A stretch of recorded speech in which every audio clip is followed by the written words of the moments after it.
2019 সাল থেকে এসএসসিতে সব বোর্ডে একই প্রশ্নপত্রে পরীক্ষা নেওয়া সহ বেশ কিছু সুপারিশ শিক্ষাবিদদের মানোন্নয়নের স্বার্থে বাস্তবায়নের আশ্বাস শিক্ষামন্ত্রীর। বিশ্বব্যাপী নিরাপদ পানি ব্যবহার নিশ্চিতে গ্লোবাল ফান্ড গড়ে তোলার প্রস্তাবনা প্রধানমন্ত্রী শেখ হাসিনার। হাঙ্গেরিতে ওয়াটার সামিটে ঐক্যবদ্ধভাবে কাজ করার অঙ্গীকার। রোহিঙ্গা সমস্যার সমাধানে বাংলাদেশের পাশে থাকবে যুক্তরাষ্ট্র। মিয়ানমারের অভ্যন্তরের পরিস্থিতি জানতে নিরপেক্ষ তদন্ত প্রয়োজন বললেন মার্কিন রাষ্ট্রদূত বার্নি কার্ড। নারায়ণগঞ্জ সিটি নির্বাচনের ভোটার বেড়েছে প্রায় 1.25 লাখ। প্রার্থী বাছাইয়ের আধুনিক নগরায়নকে গুরুত্ব দিচ্ছে নতুন ভোটাররা। এবং মিটার এবং রুট পারমিট ছাড়াই ঢাকার রাজপথে চলছে শত শত অবৈধ সিএনজি অটোরিকশা। আইনি জটিলতার ব্যবস্থা নেওয়া যাচ্ছে না বলছে বিআরটিএ।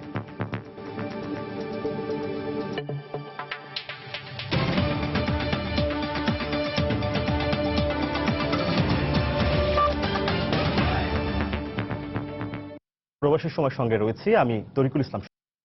2019 সাল থেকে এসএসসিতে সকল বোর্ডে একই প্রশ্নপত্রে পরীক্ষা নেওয়া, পাবলিক পরীক্ষায় বিষয় কমানো এবং নৈবেত্তিক এবং সৃজনশীল প্রশ্নের মান উন্নয়নের প্রশ্নে ব্যাংক তৈরির সুপারিশ করেছে দেশের বিশিষ্ট শিক্ষাবিদরা। মাধ্যমিক শিক্ষা সহ দেশের সামগ্রিক শিক্ষার মান উন্নয়নে এসব সুপারিশ বাস্তবায়নে শিক্ষা মন্ত্রণালয় শীঘ্রই উদ্যোগ নেবে বলে জানিয়েছে শিক্ষামন্ত্রী নুরুল ইসলাম নাহিদ। সম্প্রতি শিক্ষাবিদদের নিয়ে 2 দিনব্যাপী সেমিনার শেষে সোমবার সচিবালয়ে সংবাদ সম্মেলনে শিক্ষামন্ত্রী ও শিক্ষাবিদরা একথা জানান। বর্তমান শিক্ষা পদ্ধতিতে পাবলিক পরীক্ষায় জিপিএ 5 পাওয়ার পাশাপাশি বড় স্কোর করতে শিক্ষার্থীদের কোচিং সেন্টারমুখী হওয়ার প্রবণতা বেড়ে চলেছে। এছাড়া বইয়ের বোঝা ও বিষয়সমূহের অতিরিক্ত চাপে শিক্ষার্থীদের উপর নেতিবাচক প্রভাব পড়ছে।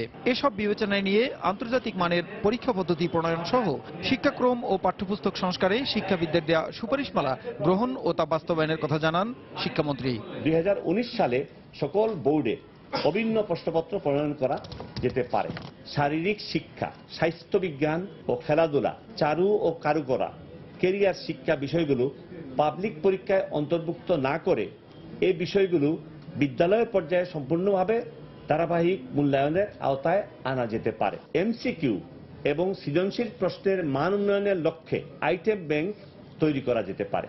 সবগুলোকেই ব্যবহার করে আমরা এই কাজগুলো করে যাব যাতে এটা বিশ্বমানের পর্যায়ে আমরা বুঝতে পারি। শিক্ষাবিদরা বলেন, এসব সুপারিশমালা বাস্তবায়ন হলে গাইড বই ও কোচিং সেন্টার বাণিজ্য কমে আসবে। পরীক্ষায় স্কোর বাড়ানোর ক্ষেত্রে আন্তর্জাতিক পদ্ধতি অনুসরণ অপরিহার্য বলে জানান শিক্ষাবিদ মোহাম্মদ জাফর ইকবাল। এমন একটা জায়গায় শিফট করতে পারি যারা আসলে জিপিএ 5 পাওয়ার যোগ্য তারা জিপিএ 5 পাবে। সেখানেও আমরা আসলে স্ট্যান্ডার্ডাইজ করতে পারি যে জায়গাটাতে আমরা যদি বসাই মানদণ্ডটা, তখন যারা নাকি হয়তো মার্কস কম পেয়েছে কিন্তু জিপিএ 5 পাওয়ার যোগ্য তাদেরকে আমরা নিয়ে আসতে পারি। কাজগুলো যদি আমরা করতে পারি তাহলে এই যে কোচিং বাণিজ্য এবং গাইড বইয়ের দৌরাত্ম্য এ দুটোই কমবে বলে আমরা আশা করছি। এদিকে বানান ভুল কমানোর পাশাপাশি শিক্ষার্থীদের কাছে বই আকর্ষণীয় ও সহজবোধ্য করতে বিশেষজ্ঞরাই বই লিখবেন বলে জানান শিক্ষাবিদ আব্দুল্লাহ আবু সাইদ। পাঠ্য বইয়ের কারণে ছেলেমেয়েরা আটকে যায়, বানান ভুল, অস্পষ্ট বহু রকম জিনিস থেকে যায়। সুতরাং পাঠ্য বইকে যদি আমরা রমণীয় করে তুলতে পারি, মজাদার করে তুলতে পারি, তাহলে পরে তো সেই জন্য আমাদের ওখানে সিদ্ধান্ত হলো যে বিশেষজ্ঞরা লিখবেন। শিক্ষার মানোন্নয়নে শিক্ষাক্ষেত্রে বাজেট বরাদ্দ বাড়ানোর সুপারিশও করেন শিক্ষাবিদরা। প্রসূন আশিস, সময় সংবাদ, ঢাকা। ভেজাল প্যারাসিটামল খেয়ে শিশু মৃত্যুর মামলায় রিড ফার্মাসিউটিক্যালসের 5 আসামির সবাইকে খালাস দিয়েছে আদালত। সোমবার সকালে ঢাকার বিশেষ জজ আদালতের বিচারক এম আতর রহমান এই রায় দেন। মামলার বাদী এবং তদন্ত কর্মকর্তার অযোগ্যতা এবং অদক্ষতার কারণে অভিযোগ প্রমাণ করতে রাষ্ট্রপক্ষ ব্যর্থ হয়েছে বলে আদালত পর্যবেক্ষণ তুলে ধরেন। সাদিকুর রহমানের report. Read farmer paracetamol syrup পানে 2009 সালে সারা দেশে 28 শিশুর মৃত্যু হয়। ওই বছরের 10 আগস্ট ভেজাল ওষুধ তৈরির অভিযোগে ড্রাগ কোর্টে মামলা করেন ওষুধ প্রশাসন অধিদপ্তরের সহকারী পরিচালক শফিকুল ইসলাম। রিড ফার্মার প্যারাসিটামলে বিষাক্ত উপাদান থাকার ফলে শিশু মৃত্যুর ঘটনা ঘটেছে বলে মামলার এজাহারে বলা হলেও তদন্ত কর্মকর্তা আদালতে দাখিল করা অভিযোগপত্রে বলেন শুধুমাত্র নিম্নমানের ওষুধ তৈরি করা হয়েছিল এবং তাতে কোনো বিষাক্ত উপাদান ছিল না। তবে আদালত রায়ের পর্যবেক্ষণে বলেন বাদী ও তদন্ত কর্মকর্তা সঠিক নিয়ম মেনে জব্দ তালিকা ও পরীক্ষার প্রতিবেদন জমা দেননি। যথাযথ পদক্ষেপ না নেওয়ায় এই মামলায় তাদের অযোগ্যতা ও অদক্ষতা প্রমাণিত হয়েছে। শুধু ওষুধের গায়ে লেবেল ছিল রিড ফার্মাসিউটিক্যাল লিমিটেড, বাট বিজ্ঞ আদালত মনে করেন বা বলেছেন রায়ের মধ্যে এই আলামত যে রিড ফার্মার লিমিটেডের প্রস্তুতকৃত আলামত, সেটার কোনো প্রমাণ নাই এবং সেখান থেকে বা ওষুধ কোম্পানি থেকে বা কারখানা থেকে জব্দ করা হয়নি। এই মর্মে 3 মনে করে খালাস দিয়েছে। পুরো রায়ের কপি পেলে আমরা বুঝতে পারবো যে এখানে কোথায় অযোগ্যতা বা অদক্ষতা ছিল। রায়ে সন্তোষ প্রকাশ করে আসামি পক্ষের আইনজীবী বলেন, মামলার তদন্ত কর্মকর্তা যে আলামত সংগ্রহ করেছে তা রিট ফার্মার না হওয়ায় আসামিরা নির্দোষ প্রমাণিত হয়েছে। রিট ফার্মার মালিকের বিরুদ্ধে যে মামলাটা আনয়ন করা হয়, সেই মামলায় এই ঔষধগুলা রিট ফার্মার কাছ থেকে উদ্ধার করা হয়নি। ভেজাল প্যারাসিটামল তৈরির দায়ে এর আগে অ্যাডফ্লেম ফার্মাসিউটিক্যালসের মালিক সহ 3 জনকে 10 বছর করে কারাদণ্ড দেওয়া হয়। এছাড়া একই অভিযোগে বিসিআই ফার্মার 6 কর্মকর্তাকে 10 বছর করে কারাদণ্ড দেন আদালত। সাদিকুর রহমান, সময় সংবাদ, ঢাকা। পানির সংকট মোকাবেলায় সব দেশকে অভিজ্ঞতা, কারিগরি জ্ঞান বিনিময়ে এগিয়ে আসার আহ্বান জানিয়েছে প্রধানমন্ত্রী শেখ হাসিনা। বলেছেন, পানি ব্যবস্থাপনায় গ্লোবাল ফান্ড গঠন এখন সময়ের দাবি। সোমবার হাঙ্গেরির রাজধানী বুদাপেস্টের ওয়াটার সামিট 2016 উদ্বোধনী পর্বে 7 দফা প্রস্তাবনায় এই কথা বলেন প্রধানমন্ত্রী। পানি বিষয়ক ওই সম্মেলনে বিশ্ব নেতাদের পাশাপাশি রাখা বক্তব্যে শেখ হাসিনা আরও বলেন, বাসযোগ্য পৃথিবী গড়ে তুলতে পানির উৎসগুলো চিহ্নিত করা জরুরি। হাঙ্গেরি বুদাপেস্ট থেকে বিস্তারিত জানাচ্ছেন আমাদের প্রতিনিধি লুৎফুর রহমান বাবু। বুদাপেস্ট ওয়াটার সামিট 2016-তে যোগ দিতে হাঙ্গেরির মিলেনিয়ার্স পার্কে বেলা 11টায় পৌঁছান প্রধানমন্ত্রী শেখ হাসিনা। এ সময় সম্মেলনের উদ্বোধনী পর্বে বিশ্ব নেতাদের পাশাপাশি বক্তব্য রাখেন শেখ হাসিনা। জাতিসংঘ ও বিশ্ব ব্যাংকের যৌথ উদ্যোগে আন্তর্জাতিক পানি সম্মেলনের উদ্বোধনী অনুষ্ঠানে প্রধানমন্ত্রী শেখ হাসিনা বিশ্বজুড়ে পানি নিশ্চিত নিরাপত্তার জন্য 7 দফা তুলে ধরেন। Water should be the integral part of any development endeavor at national, regional and global level. Millions of people around the world face difficulties to access safe drinking water and basic sanitation. পানির নিশ্চিত নিরাপত্তায় মানুষের জীবনমান আরো উন্নতি করবে উল্লেখ করে তিনি বলেন, এই লক্ষ্যে বাংলাদেশ সরকার সকলকে সহযোগিতা করবে। We need to share with each other our lighthouse initiatives to further develop our knowledge, capacity, skill and technique in terms of development and efficient use of water resources. জনসংখ্যা বৃদ্ধি, অপরিকল্পিত নগরায়নের ফলে পানি নিয়ে যে সমস্যার সৃষ্টি হচ্ছে তাতে বিবাদ এবং সংঘাত বৃদ্ধি পাচ্ছে উল্লেখ করে প্রধানমন্ত্রী বলেন, এজন্য পানির সংরক্ষণ এবং সদ্ব্যবহার করা সকলের প্রয়োজন। হাঙ্গেরি বুদাপেস্টের বিশ্ব পানি সম্মেলন কেন্দ্র থেকে মোহাম্মদ লুৎফুর রহমান বাবু, সময় সংবাদ। হাঙ্গেরির বুদাপেস্টের ওয়াটার সামিটে যাওয়ার পথে প্রধানমন্ত্রী শেখ হাসিনাকে বহনকারী বিমানের ত্রুটি এবং দায়িত্বরতদের অবহেলার বিষয়ে তদন্ত করতে 3টি কমিটি গঠন করা হয়েছে।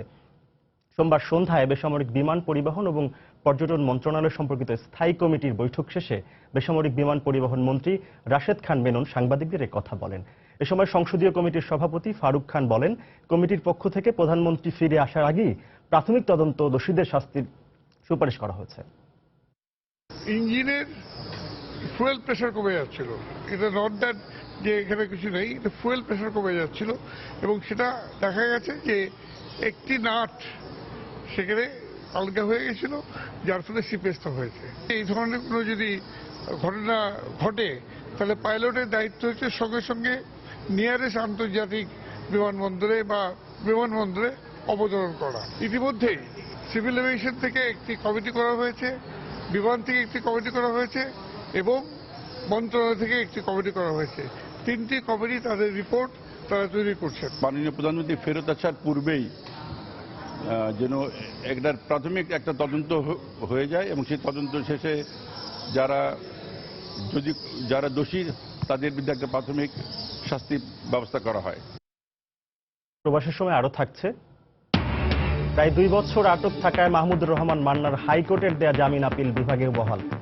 মুক্তিতে আর বাধা নেই জানিয়েছে আইনজীবী।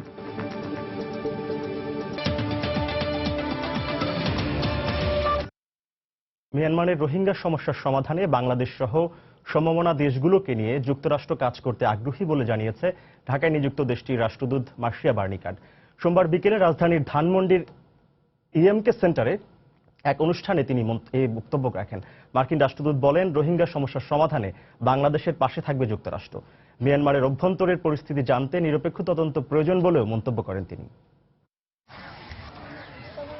মিয়ানমারের রাখাইন রাজ্যে সরকার চালানো নির্যাতনের ফলে বাংলাদেশে অনুপ্রবেশ ঘটছে রোহিঙ্গাদের। সীমান্ত দিয়ে বিজিবির কড়া নজরদারিকে উপেক্ষা করে প্রাণ বাঁচাতে প্রায় প্রতিদিনই এদেশে ঢুকছে শত শত রোহিঙ্গা। প্রতিবেশী দেশে মানবাধিকার এবং নিজেদের শরণার্থী সমস্যা সমাধানে এর মধ্যে আন্তর্জাতিক উদ্যোগের আহ্বানও জানিয়েছে বাংলাদেশ। এ বিষয়ে বাংলাদেশের পাশে থাকার প্রত্যয় ঢাকায় নিযুক্ত মার্কিন রাষ্ট্রদূতের। বর্তমান অবস্থার আমরা আনুষ্ঠানিক স্বচ্ছ তদন্ত চাই। আমরা জানতে চাই মিয়ানমারের ভেতরে আসলে কি হচ্ছে। মিয়ানমারের সরকার যাতে মানবাধিকারের বিষয়টি গুরুত্ব দেয় সে ব্যাপারে আমরা একসঙ্গে কাজ করছি। বাংলাদেশ সরকার যে আন্তর্জাতিক সম্প্রদায়ের দৃষ্টি আকর্ষণ করছে আমরা তাতে জাতিসংঘের সাথে একযোগে কাজ করতে চাই। অভিবাসন বিষয়ে যুক্তরাষ্ট্র কোনো ধর্ম, জাত কিংবা দেশ বিবেচনার সিদ্ধান্ত নেয় না উল্লেখ করে বার্নিকাট বলেন, নতুন সরকার গঠনের পর বাংলাদেশি অভিবাসীদের আলাদা করে আতঙ্কিত হওয়ার কিছু নেই। এই সময় তিনি কথা বলেন বাংলাদেশের নির্বাচন কমিশন গঠনের বিষয়েও। বাংলাদেশের প্রধানমন্ত্রী নিজেই বলেছেন তিনি কোনো প্রশ্নবোধক নির্বাচন চান না। আগামী দিনে একটি স্বচ্ছ, শক্তিশালী ও নির্দলীয় নির্বাচন কমিশন গঠনই হবে সেটার প্রথম পদক্ষেপ। যুক্তরাষ্ট্র এবং অন্যান্য বন্ধু দেশগুলো চায় এমন একটি নির্বাচন কমিশন গঠন করতে হবে যাতে আগামীতে সবার ভোট দেওয়ার অধিকার নিশ্চিত করা যায়। একই সাথে প্রত্যেকটি ভোট গণনা করা হয়। হোলি আর্টিজান হামলার পর বাংলাদেশের বর্তমান নিরাপত্তা ব্যবস্থায় নিজের সন্তুষ্টির কথা জানালেও এই ব্যবস্থা অব্যাহত রাখার উপর জোর দেন তিনি। ইহসান জুয়েল, সময় সংবাদ, ঢাকা। সরকারের অর্জন এবং ভাবমূর্তি যাতে কোনোভাবেই ক্ষুণ্ণ না হয় সেদিকে সতর্ক থেকে আগামী নির্বাচনের জন্য প্রস্তুতি নেওয়ার আহ্বান জানিয়েছে আওয়ামী লীগ নেতারা। সোমবার বিকেলে রাজধানীর নগর ভবনে প্রয়াত মেয়র মোহাম্মদ হানিফের স্মরণ সভায় এই আহ্বান জানান তারা। কারো অপকর্মের জন্য শেখ হাসিনার অর্জনকে ম্লান হতে দেওয়া হবে না বলেও হুঁশিয়ারি দেন নেতারা। অবিভক্ত ঢাকা সিটি কর্পোরেশনের প্রথম নির্বাচিত মেয়র প্রয়াত মোহাম্মদ হানিফের 10ম মৃত্যুবার্ষিকী উপলক্ষে এক স্মরণ সভায় জাতীয় নির্বাচনকে সামনে রেখে শেখ হাসিনার হাতকে আরও শক্তিশালী করতে দলীয় নেতাকর্মীদের প্রতি আহ্বান জানান খাদ্যমন্ত্রী অ্যাডভোকেট কামরুল ইসলাম। দলের মধ্যে দলবাজি বন্ধ করি, আমরা ভাইয়ের রাজনীতি বন্ধ করি, আমরা সন্ত্রাসীদের প্রশ্রয় দেওয়া বন্ধ করি, আমরা সরকারের ভাবমূর্তি ক্ষুণ্ণ হয় এমন কাজ করা বন্ধ করি। আমরা শেখ হাসিনার আজকে যে সমস্ত বিশ্বব্যাপী শেখ হাসিনার যে সুনাম, শেখ হাসিনার যে অর্জন, সে অর্জন যাতে কোনোভাবেই আমাদের কর্মকাণ্ড দিয়ে নস্যাৎ না হয়, আমাদের কর্মকাণ্ড দিয়ে সে অর্জন যাতে খাটো না হয়, আসুন আমরা সেভাবে চলি। একই অনুষ্ঠানে আওয়ামী লীগের সাধারণ সম্পাদক ওবায়দুল কাদের বলেন, কারো অপকর্মের জন্য শেখ হাসিনার অর্জনকে কোনোভাবেই ম্লান হতে দেওয়া হবে না। নির্বাচনে খুব বেশি সময় নেই, কমিটিগুলো করছেন, করুন, পকেট কমিটি যেন না। পকেট কমিটির পরিণতি ভয়াবহ, নির্বাচনে খেসারত দিতে হবে।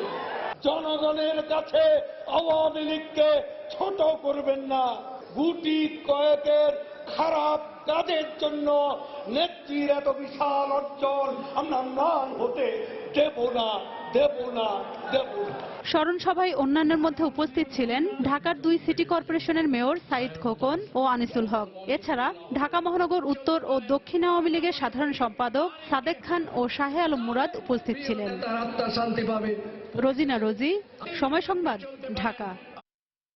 গাইবান্ধায় সাঁওতালদের উপর হামলার ঘটনায় সরকারের স্থানীয় প্রভাবশালীরাই জড়িত অভিযোগ করে বিচার বিভাগীয় তদন্তের দাবি জানিয়েছে বিএনপি চেয়ারপারসনের উপদেষ্টা জয়নাল আবেদিন ফারুক। সাঁওতাল পল্লী পরিদর্শন শেষে বিএনপির 5 সদস্যের প্রতিনিধি দল রাতে গুলশান কার্যালয়ে বেগম খালেদা জিয়ার কাছে প্রতিবেদন জমা দেয়। প্রতিবেদন দেওয়ার পর সাংবাদিকদের সাথে কথা বলেন জয়নাল আবেদিন ফারুক। নিরপেক্ষ, সুষ্ঠু একজন অবসরপ্রাপ্ত প্রধান বিচারপতির নেতৃত্বে একটি কমিশন গঠন করা প্রয়োজন। দ্বিতীয়ত, অবিলম্বে রেস্টোরেশন দ্বারা 1842.30 একর বাপদাদার জমি প্রকৃত জমির মালিককে ফেরত দেওয়া হোক। এই জিনিসটা ঘটেছে অনলি সরকারি দলের মদতে। নারায়ণগঞ্জের সিটি কর্পোরেশনের নির্বাচনে নতুন ভোটার বেড়েছে প্রায় 1.25 লাখ। আর যুগের সাথে তাল মিলিয়ে নারী কাউন্সিলর সহ ওয়ার্ড কাউন্সিলর প্রার্থী হিসাবে আছেন শতাধিক নতুন মুখ। তবে নির্বাচন প্রার্থী বাছাই নতুন ভোটারদের কাছে গুরুত্ব পাচ্ছে আধুনিক নগর ব্যবস্থা। মেয়র এবং তার সহযোগীদের কাছে প্রত্যাশার ফুলঝুরি নয়, তাদের চাওয়া বাস্তবসম্মত উদ্যোগ। নারায়ণগঞ্জ থেকে শওকত আলী সৈকতের পাঠানো তথ্য ও আব্দুল্লাহ আল মামুনের ছবিতে ডেস্ক রিপোর্ট। নেই পোস্টার কিংবা মাইকিং, শুরু হয়নি সে অর্থে কোনো প্রচারণাও। তবে এবারই প্রথমবারের মতো দলীয় প্রতীকে হতে যাওয়ায় সব জায়গাতেই আলোচনার কেন্দ্রবিন্দুতে সিটি নির্বাচন। নির্বাচনী এলাকায় নতুন ভোটার ৭৫,০০০। নগর অভিভাবক নির্বাচনে এবার তারাই থাকবেন মূল ভূমিকায়। নির্বাচন নিয়ে তাই তাদের জল্পনা কল্পনার কোনো কমতি নেই। চায়ের দোকান কিংবা বন্ধুদের আড্ডা যেখানেই কান পাতা যায়, চলছে প্রার্থী ও তাদের প্রতিশ্রুতির চুলচেরা বিশ্লেষণ। আমরা তরুণরাই পারি যে দেশকে এগিয়ে নিয়ে যেতে, আর আমরা চাই যারা তরুণ ভোটার তারা তরুণদেরকেই সুযোগ দিতে। যেভাবে প্রযুক্তির সাথে দেশ এগিয়ে যাচ্ছে ওইভাবে ওয়ার্ড কাউন্সিলগুলো যদি আগায় তাহলে আমাদের দেশটা আরো উন্নত হবে, নারায়ণগঞ্জ সিটিটা আরো উন্নত হবে। নতুন লোকদেরও সুযোগ দেওয়া আমি মনে করি বেটার। পুরনো তো অনেক আছে, তাদের এক্সপিরিয়েন্সটা অনেক বেশি, নতুনদেরকেও সেই ক্ষেত্রে তাদেরকে সহযোগিতা করা উচিত। নতুন ভোটারদের সঙ্গে তাল মিলিয়ে প্রার্থিতার দৌড়ঝাঁপেও রয়েছেন অসংখ্য নতুন মুখ। নির্বাচিত হলে সামাজিক দায়বদ্ধতার জায়গা থেকেই জনগণের সেবা করবেন বলে প্রতিশ্রুতি তাদের। মানুষ আসলে চায় জনপ্রতিনিধি যাতে তার বিপদে তার পাশে গিয়ে দাঁড়ায়। নতুন যে ভোটারগুলো আছে ৮৬,০০০-এর মতো, প্রায় ৮০-৮৬,০০০-এর মতো যে ভোটার আছে, তাদের যে আধুনিক চিন্তা ভাবনাকে সেটাকে সংযুক্ত করে একটা আধুনিক ওয়ার্ড হিসেবে যেন উপস্থাপন করতে পারি। ডিজিটাল বাংলাদেশে যেভাবে আমাদের নারায়ণগঞ্জ হওয়ার কথা, আমার ৩টা ওয়ার্ডকে ওইরকম করে সাজাবো। একজন নারী হিসেবে আমি চাই যারা পিছিয়ে পড়া নারীরা আছেন তাদেরকে নিয়ে আমি কাজ করব। আগামী ২২ ডিসেম্বর নারায়ণগঞ্জ সিটি নির্বাচনে ৪,৭৯,৩৯২ জন ভোটার তাদের ভোটাধিকার প্রয়োগ করবেন। সময় সংবাদ, নারায়ণগঞ্জ। মিটার নেই, রুট পারমিট নেই, এমনকি বাণিজ্যিকভাবে চলার অনুমতিও নেই, এরকম শত শত অবৈধ সিএনজি অটোরিকশা দাপিয়ে বেড়াচ্ছে ঢাকার রাজপথ। বৈধ সিএনজিগুলো মিটারে না চললেও শাস্তির মুখোমুখি হলেও অবৈধ সব সিএনজি বিভিন্ন মহলকে ম্যানেজ করে চলছে বহল তবিয়তে। এ নিয়ে বৈধ চালকদের মধ্যে ক্ষোভ থাকলেও বিআরটিএ বলছে আইনি জটিলতায় প্রাইভেট সিএনজিগুলোর বিরুদ্ধে ব্যবস্থা নিতে পারছে না তারা। তবে অবৈধ যে কোনো অটোরিকশা পেলেই শাস্তিমূলক ব্যবস্থা নেওয়া হয়। তাফসির বাবু রিপোর্ট। এটি গাজীপুর থেকে আসা সিএনজি চালিত অটোরিকশা। ঢাকা সিটিতে যা ঢুকতে পারারই কথা নয়, সেটি নির্বিঘ্নে যাত্রী পরিবহন করছে নগরীতে। সিএনজি চালিত এই অটোরিকশাটি নিবন্ধন পেয়েছে নারায়ণগঞ্জের, তবে এটি এখন চলাচল করছে ঢাকা সিটিতে। রাজধানীর এই খিলগাঁও মোড়ে এসে দেখা গেল এরকম ঢাকা জেলা, নারায়ণগঞ্জ, গাজীপুর, এমনকি সিলেট জেলারও অনেক সিএনজি এই নগরীতে দিব্যি ভাড়া খাচ্ছে বেআইনিভাবে। রাজধানীর কমলাপুর, মালিবাগ, মিরপুর, শ্যামলী সহ নির্দিষ্ট কিছু এলাকায় মিটারবিহীন এসব অটোরিকশা যাত্রীদের কাছে ভাড়া আদায় করছে খেয়াল খুশি মতো। রুট পারমিট না থাকা সত্ত্বেও কোন জাদু বলে চলছেন ঢাকার রাস্তায়, এমন প্রশ্নে সটকে পড়লেন এই চালক। কিন্তু এখানে যে চালাচ্ছেন আপনার ধরে না, পুলিশ ধরে না, মানে তখন কি করে না, কিভাবে চালাচ্ছেন?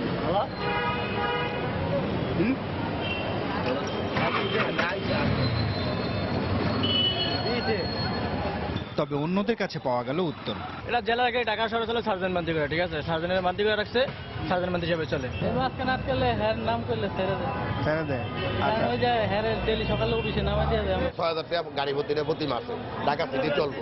ট্রাফিক বিভাগের কর্মকর্তারা অবশ্য এসব বিষয়ে প্রকাশ্যে কথা বলতে চান না। তবে তাদের কেউ কেউ দোষটা চাপালেন অন্যদের ঘাড়ে। এটা নিজেরা একটু বোঝেন না, বাইকে কোনোভাবে না কোনোভাবে তো চলে। আর আমি শুনছি এখানে পলিটিক্যাল লোকজন নাকি এলাকার যে নেতা কর্মী আছে বা পুলিশ আছে তাদের মাধ্যমে এটি রুল মেনটেন করে চলে। এদিকে ঢাকার বাইরের অটোরিকশা ছাড়াও ঢাকার রাস্তায় এখন পুরোদমে ভাড়া খাচ্ছে প্রাইভেট সিএনজি অটোরিকশাগুলো। এটা সার্জেনের গাড়ি, ওই জন্য ধরবে না। এটা নিজের গাড়ি, আর যদি অন্য গাড়ি প্রাইভেট চলে তাহলে মনে করেন মান্তি দেওয়া চলে। তারা জেলার গাড়ি, তাদের মিটার নাই, তারা কিভাবে কেন চালাবে সার্জেন্ট মান্তি দিয়া? তবে বিআরটিএ চেয়ারম্যান জানান, আদালতের নিষেধাজ্ঞায় প্রাইভেট অটোরিকশাগুলোর বিরুদ্ধে আপাতত ব্যবস্থা নেওয়া না গেলেও ঢাকার বাইরের সিএনজিগুলোকে কোনো ছাড় দেওয়া হচ্ছে না। প্রাইভেট সিএনজি তারা হাইকোর্টে, মহামান্য হাইকোর্টে গিয়ে এইটার বিরুদ্ধে আমাদের প্রতি একটা আদেশ এনেছে, আমরা যাতে এই গাড়িগুলোকে আপাতত ডিস্টার্ব না করি। বর্তমানে ঢাকায় চলাচল করছে প্রায় ১৩,০০০ সিএনজি চালিত অটোরিকশা। এর মধ্যে প্রাইভেট অটোরিকশা রয়েছে প্রায় ১৫০০। আর ঢাকার বাইরে থেকে আসা অটোরিকশার কোনো পরিসংখ্যান নেই কারো কাছে। তাফসির বাবু, সময় সংবাদ, ঢাকা। প্রবাসের সময় আরো থাকছে। বরিশালের স্বরাষ্ট্রমন্ত্রীর কাছে সুন্দরবনের খোকাবাবু বাহিনীর প্রধান সহ ১২ জলদস্যুর আত্মসমর্পণ। ২২টি আগ্নেয়াস্ত্র, ১ রাউন্ড গুলি জমা।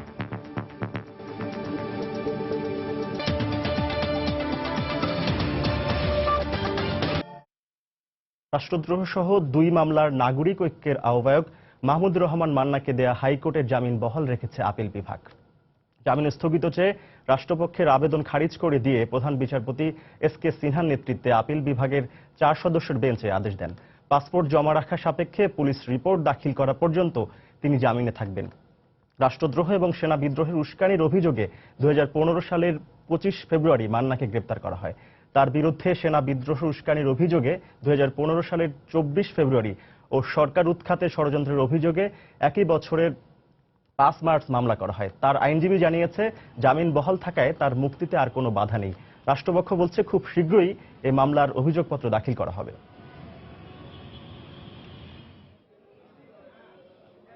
মাহমুদুর রহমান মান্না সাহেব প্রায় 2.25 বছর ধরে আটকা আছেন এবং কোনো তদন্ত প্রতিবেদন নাই, কোনো অগ্রগতি নাই। তো এই ব্যাপারে মাননীয় প্রধান বিচারপতি একটু উষ্মা প্রকাশ করেছেন। সরকারের 2টা আপিলই আপিল বিভাগ খারিজ করে দিয়েছে। অর্থাৎ এখন মাহমুদুর রহমান মান্না সাহেবের আর জেল থেকে মুক্তি পেতে আইনগত কোনো বাধা নাই। জনাব মাহমুদুর রহমান মান্না তার পাসপোর্ট জমা দেবেন আদালতের কাছে, এবং যদি অলরেডি তার পাসপোর্ট সিজ করে না হয়, তদন্ত পর্যায়ে আছে। আমরা আশা করছি যত শীঘ্রই সম্ভব এই মামলার দুটোর রায় চার্জশিট দেওয়া হবে। ময়মনসিংহের ফুলবাড়িয়ার ডিগ্রি কলেজ সরকারিকরণের দাবিতে আন্দোলনকারীদের সঙ্গে গতকাল পুলিশের সংঘর্ষের ঘটনায় অন্তত 500 জনকে আসামি করে একটি মামলা করা হয়েছে। এখন পর্যন্ত এই মামলায় কাউকে আটক করতে পারেনি পুলিশ। এই ঘটনায় শহরের অনির্দিষ্টকালের জন্য জারি করা 144 ধারা এখনো বহাল রয়েছে। এদিকে রোববার সংঘর্ষের পর থেকে এলাকার থমথমে পরিস্থিতি বিরাজ করছে। অনাকাঙ্ক্ষিত ঘটনা এড়াতে এলাকায় মোতায়েন করা হয়েছে অতিরিক্ত পুলিশ। সংঘর্ষে নিহত পথচারী সফর আলীর ভাই বাদী হয়ে ফুলবাড়িয়া থানায় একটি মামলা করেছে। এছাড়া সংঘর্ষে নিহত কলেজ শিক্ষক আবুল কালাম আজাদের জানাজা শেষে দাফন সম্পন্ন হয়েছে। এদিকে গতকালের ঘটনায় ময়মনসিংহ জেলা প্রশাসক এবং পুলিশের পক্ষ থেকে 2টি তদন্ত কমিটি গঠন করা হয়েছে। এছাড়া মাধ্যমিক ও উচ্চ মাধ্যমিক শিক্ষা ময়মনসিংহ অঞ্চলের পরিচালক আব্দুল মোতালেবের নেতৃত্বে একটি প্রতিনিধি দল ফুলবাড়িয়া ডিগ্রি কলেজ পরিদর্শন করেছেন।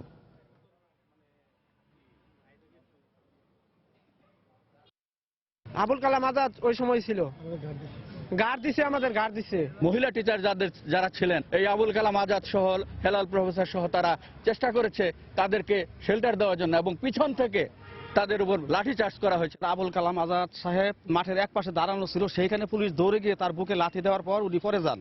হাসপাতালে পাঠানো হয় এবং আমরা বিকালে তা আবুল কালাম আজাদের মৃত্যুর খবর ছড়িয়ে পড়লে সাধারণ মানুষ এবং শিক্ষার্থীরা মানে ক্ষিপ্ত হয়ে আবার রাজপথে নেমে আসে। 4-5 জন অজ্ঞাতনামা লোককে আসামি করে একটা মামলা হয়েছে, নিয়মিত মামলা হয়েছে।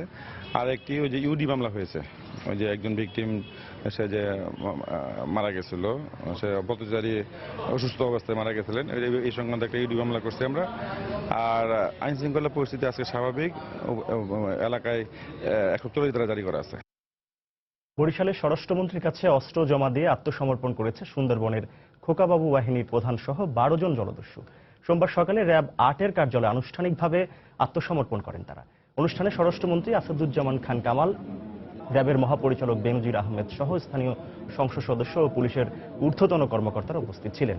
খোকাবাবু বাহিনীর র্যাবের কাছে 22টি আগ্নেয়াস্ত্র, 1003 রাউন্ড গুলি জমা দেয়। আত্মসমর্পণের মধ্য দিয়ে স্বাভাবিক জীবনে ফেরার কথা জানায় জলদস্যুরা।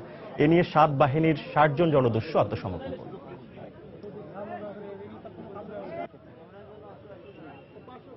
প্রত্যেক বাহিনীর উপর আমাদের সার্ভিলেন্স রয়েছে, গোয়েন্দা কার্যক্রম রয়েছে।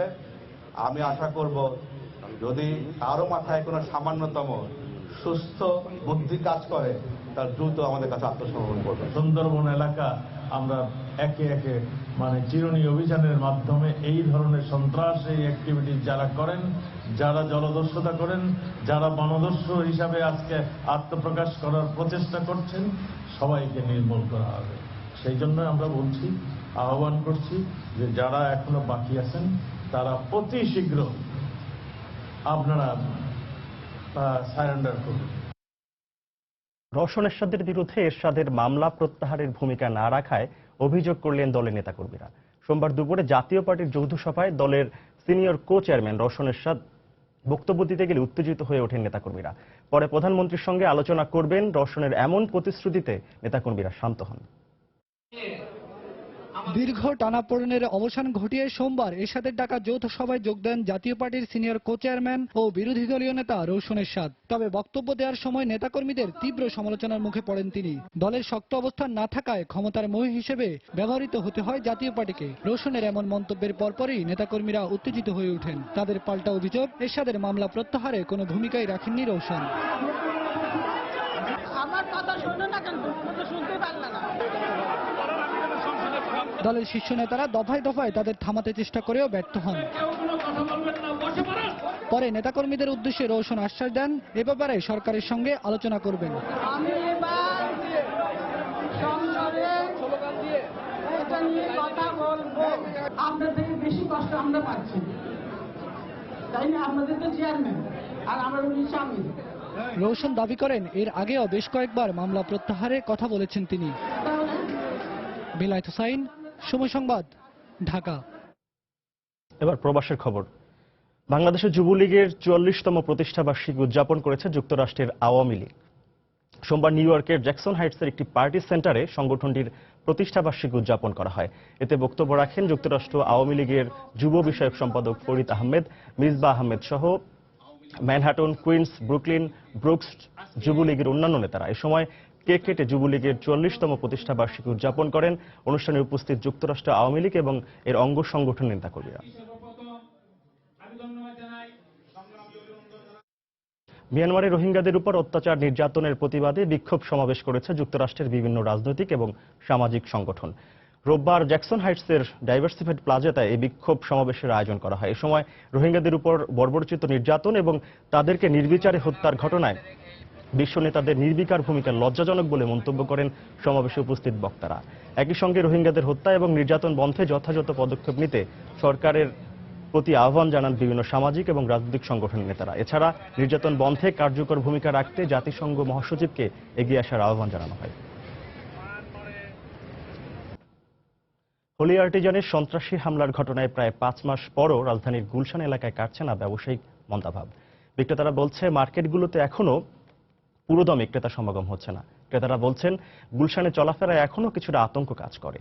এছাড়া সড়কের বিভিন্ন স্থানে তল্লাশির কারণে মার্কেটে আসতে বিব্রত হচ্ছেন তারা। তবে আইন শৃঙ্খলা রক্ষা বাহিনীর বক্তব্য, গুলশান এলাকায় ক্রেতা বিক্রেতাদের নিরাপত্তা দিতে কাজ করছে তারা। ফকুল শাহিনের রিপোর্ট।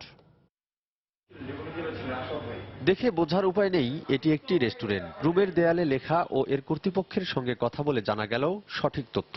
গুলশানে হোলি আর্টিজানের ঘটনার পর থেকেই প্রায় ক্রেতাশূন্য দিন পার করছেন তারা। যারা রেস্টুরেন্ট ব্যবসা আছে, মেইনলি কথা হলো আমাদের কাস্টমার নেই, ওনারা খুব ভয়ে আছেন, ওনারা বলতে পারছেন না যে কখন কি হতে পারে। শুধু রেস্টুরেন্ট নয়, গুলশান এলাকার শপিং মল ও মার্কেটগুলোতেও বাড়ছে না ক্রেতা সংখ্যা। রাস্তাঘাটে এ চেক করে হে চেক করে আসতে দেয় না, বিভিন্ন বাধা এবং যানজট তো আছেই। চতুর্দিকে থেকে রিক্সা বন্ধ, মানুষের যাতায়াত বন্ধ, হাজার হাজার লোক গুলশান থেকে হাইডা আসে। আমার মনে হয় বাংলাদেশে এমন কোনো রাস্তা নাই যেটা জনসাধারণ এত কষ্ট একটা ফ্যান নিয়ে যাবে সেই ক্ষমতা নাই। বিক্রেতারা বলছেন হোলি আর্টিজানে হামলার ঘটনার পর সেই যে ক্রেতার সমাগম কমেছে তা থেকে কোনোভাবেই বের হতে পারছেন না তারা। পার ডে সেল করতাম 1 লাখ সামথিং, এখন সেল হচ্ছে 25 কিংবা 30,000 টাকা। কাস্টমার আসতেছে না, গুলশানে গাড়ি ঘোড়া খুব কম ঢুকতে দেয়। বাইরে যে গাড়ি ঘোড়াগুলো আছে, রিক্সা, তারপরে বাস, এগুলো ঢুকতে দেয় না। 5 টাকা ভাড়া ছিল, সেখানে 20 টাকা, আবার এখানে 15 টাকা হয়ে গেছে এসি বাসে।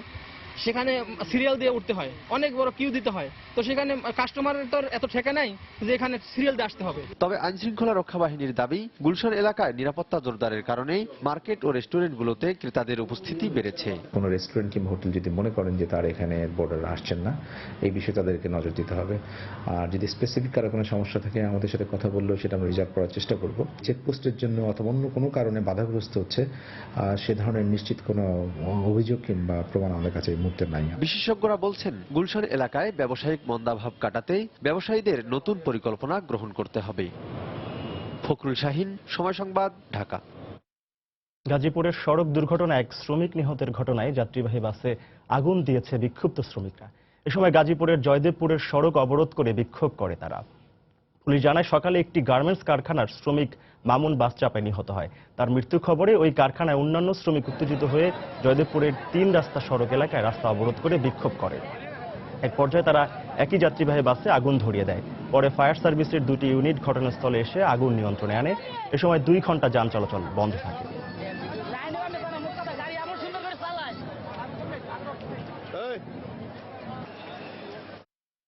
আন্তর্জাতিক প্রসঙ্গ।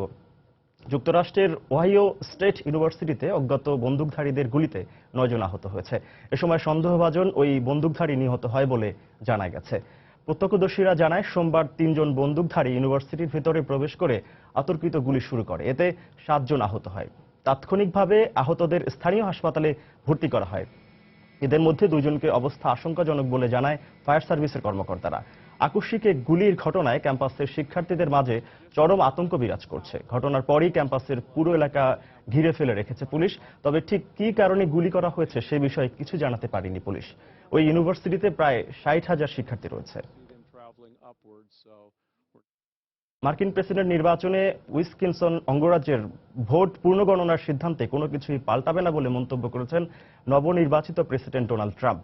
এছাড়াও নির্বাচনে আনুষ্ঠানিক ফলাফলকে বৈধ উল্লেখ করে তিনি বলেছেন পপুলার ভোটে তিনিই জয়ী হয়েছেন। সাম্প্রতিক এক হিসেবে পপুলার ভোটে হিলারি ক্লিন্টন তার চেয়ে 20 লাখ ভোট পেয়েছেন বলে খবর প্রকাশের পর ট্রাম্প এমন মন্তব্য করলেন। ইলেকটোরাল ভোটে জয়ী ট্রাম্প বলেছেন লাখ লাখ মানুষ অবৈধভাবে হিলারিকে ভোট দিয়েছে বলে তার ভোট বেশি দেখাচ্ছে। বৈধ ভোটে তিনিই জয়ী। এর আগে ভোট পুনর্গণনার সিদ্ধান্তকে সমর্থন দেয় হিলারি ক্লিন্টনের কড়া সমালোচনা করে ট্রাম্প একে খুবই দুঃখজনক উল্লেখ করে একে তার বিরুদ্ধে গভীর ষড়যন্ত্র বলেও মন্তব্য করেন।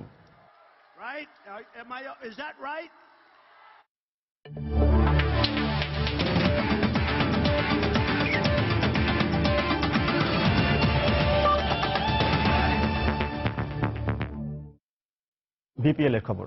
দিনের একমাত্র ম্যাচে রংপুর রাইডার্সকে 49 রানে হারিয়েছে রাজশাহী কিংস।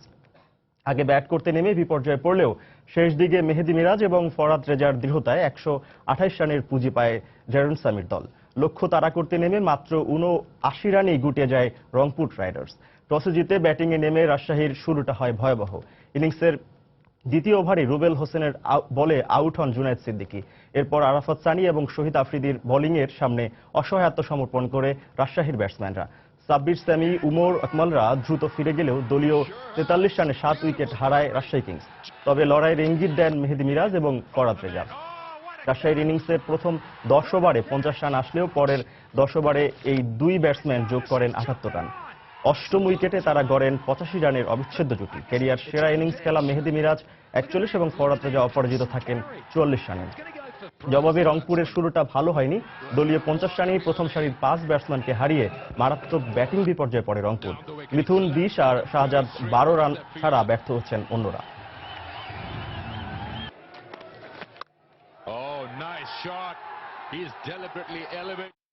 এ পর্যায়ে শীর্ষ সংবাদ জানিয়ে দিচ্ছি আরেকবার। 2019 সাল থেকে এসএসসিতে সব বোর্ডে একই প্রশ্নপত্রে পরীক্ষা নেওয়া সহ বেশ কিছু সুপারিশ শিক্ষাবিদদের। মান উন্নয়নের স্বার্থে বাস্তবায়নের আশ্বাস শিক্ষামন্ত্রী। বিশ্বব্যাপী নিরাপদ পানি ব্যবহার নিশ্চিতে গ্লোবাল ফান্ড গড়ে তোলার প্রস্তাবনা প্রধানমন্ত্রী শেখ হাসিনার। হাঙ্গেরিতে ওয়াটার সামিটে ঐক্যবদ্ধ কাজ করার অঙ্গীকার। রোহিঙ্গা সমস্যার সমাধানে বাংলাদেশের পাশে থাকবে যুক্তরাষ্ট্র। মিয়ানমারের অভ্যন্তরের পরিস্থিতি জানতে নিরপেক্ষ তদন্ত প্রয়োজন বললেন মার্কিন রাষ্ট্রদূত বার্নি কার। নারায়ণগঞ্জ সিটি নির্বাচনের ভোটার বেড়েছে প্রায় 1.25 লাখ। প্রার্থী বাছাইয়ে আধুনিক নগরায়নকে গুরুত্ব দিচ্ছে নতুন ভোটাররা। এবং মিটার এবং রুট পারমিট ছাড়াই ঢাকার রাজপথে চলছে শত শত অবৈধ সিএনজি অটোরিকশা। আইনি জটিলতায় ব্যবস্থা নেওয়া যাচ্ছে না বলছে বিআরটিএ। এ ছিল প্রবাসের সময়। যে কোনো খবর পেতে ভিজিট করুন সময়নিউজ.tv। যে কোনো বাংলা লিঙ্ক রবি সিটিসেল নম্বর থেকে সময় সংবাদের খবর অনুষ্ঠান সম্পর্কে জানতে এবং যে কোনো তথ্য সময় সংবাদে জানতে ডায়াল করুন 16240 নম্বরে। এছাড়া এই মাত্র পাওয়া খবর আপনার মোবাইলে পেতে SMS করুন *BN লিখে পাঠিয়ে দিন 16240 নম্বরে। সঙ্গেই থাকুন সময়।